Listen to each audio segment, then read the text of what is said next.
So hello guys, welcome back to our YouTube channel mister perfect vlogs. So guys, जैसा कि आपने देखा पुरानी वीडियो में अपने काफ़ी ज़्यादा बात की थी बिग बॉस के बारे में, है ना। तो आज अपन बात करने वाले हैं भाई अभिषेक के बारे में। तो जैसा कि उसकी मम्मी आई थी तो उसने साफ साफ क्लियर कर दिया कि जैसा कुछ ईशा जो बाहर की बातें अंदर कर रही वैसा कुछ है भी नहीं, है ना। और वो फालतू उसको पोक करने के लिए ये बाहर की बातें जो है बोल रही थी, जिसके लिए ईशा की मम्मी ने भी उसको फटकार लगाई है ना।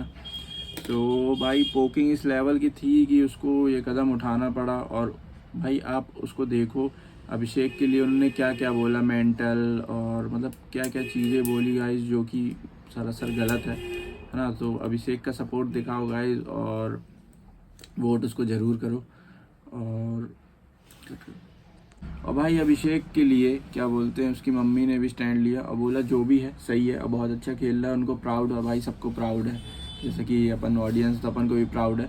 और यहाँ पे बात करते हैं ईशा की, तो ईशा को भी उसकी मम्मी समझा के गई हैं और बोली हैं कि भाई उससे दूर रहो, और अभिषेक को भी बोली हैं कि उससे दूर रहो। और सबसे बड़ी कहानी तो उसमें ये हुई कि जब चिंटू के पापा आए तो उनका इंटरेक्शन भी नहीं हुआ ईशा की, मतलब फादर के साथ उतना ज़्यादा वो घुलने मिलने की कोशिश कर रहे थे, लेकिन जो ईशा के पापा थे वो मतलब क्या ही रिएक्शन दिए, आप सबने तो देखा ही है ना। बिल्कुल ईशा को बोल गए हैं कि भाई जैसे आयशा आई है अपनी इज्जत उतरवाने, वैसे काम तुम मत करो, है ना। उससे दूर रहो अभिषेक से, और समर्थ से तो दूर ही रहो। तो समर्थ का तो पट्टा बिल्कुल कट हो चुका है ना। और भाई आपको क्या मतलब आपकी क्या राय है कमेंट सेक्शन में ज़रूर बताना गाइस, कमेंट थोड़े कम आ रहे हैं। और अपन बात करते हैं फ़िलहाल चिंटू की। तो चिंटू के पापा ने भी मतलब ऐसा कुछ मतलब उसका स्टैंड लिया है, बोला कि भाई जो है आपका वो सही है। तो चिंटू के लिए तो कोई दिक्कत नहीं है, लेकिन जो ईशा के पापा हैं उन्होंने तो पूरा नेगलेक्ट कर दिया और वार्निंग दे के गए हैं ईशा को कि भाई समर से दूर रहो। और समर पे तो कोई रिएक्शन ही नहीं दिया, उनको भी सीधा यही समझाया कि भाई ईशा के अलावा भी आप गेम खेलो, है ना। उसी के चक्कर में आए हो तो भाई अब वो बात हो चुकी है। और सबसे बड़ी बात भाई ईशा को आज जो है करण जौहर जो है वो फटकार लगाने वाले हैं, क्योंकि भाई उसने फालतू मुद्दे पे टांग अड़ाई है ना। खुद के उसके रिलेशनशिप बिगड़े हुए हैं, लेकिन मुनव्वर और आयशा के पीछे पड़ी थी, फालतू उठ पटांग नाम दी उनके रिलेशन को। जबकि जब आप अपन ने देखा ही है कि जब ये मतलब समर्थ एंटर हुआ था तब तो उसके पहले तो ये ईशा अभिषेक के पीछे लगी थी, उसके इर्द गिर्द अपना गेम बना रही थी, है ना।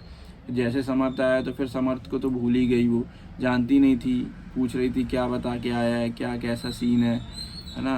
और मतलब आप सबने देखा है, तो खुद के रिलेशनशिप जहाँ बिगड़े पड़े हैं भाई, तो दूसरे के रिलेशनशिप में आग नहीं लगानी चाहिए, है ना। अपना पल्ला झाड़ना छोड़ दो तो ज़्यादा अच्छा है।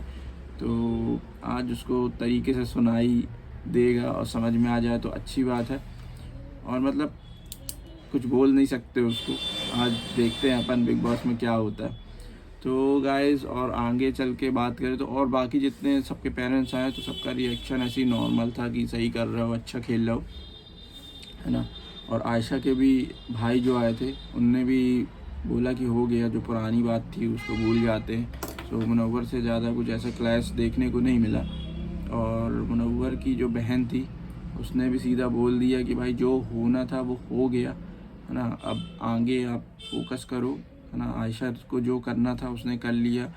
भाई आप ही बताओ, अगर आपका भी रिलेशनशिप है कुछ भी है, तो अगर आप जो है मतलब उसको और बढ़ाओगे जैसे आयशा ने किया, शो में आने के चक्कर में मुनव्वर का यूज़ किया, भाई आप किसका स्टैंड लोगे, आप किसके तरफ हो भाई, कमेंट सेक्शन में ज़रूर बताना कि यहाँ पे मुनव्वर भाई सही है या आयशा सही है। मतलब मुनव्वर भाई गलत भी है, लेकिन यार इतना नहीं कि नेशनल टेलीविज़न में अब तो जो आयशा को जानता नहीं था वो भी जानने लगा, किसके थ्रू, मुनव्वर के थ्रू, है ना। आप 4 दिन बाद बात कर लिए, आपका रिलेशन था कुछ भी था, उसके बाद आप उसका यूज़ करके शो में आ गए, है ना। पहले तो आपको कोई जानता नहीं था, मुनव्वर को मतलब आप बात करने के चक्कर में बिग बॉस में आ गए, अब आपको सब कोई जान रहा है तो भाई वो यूज़ करना ही तो कहलाया।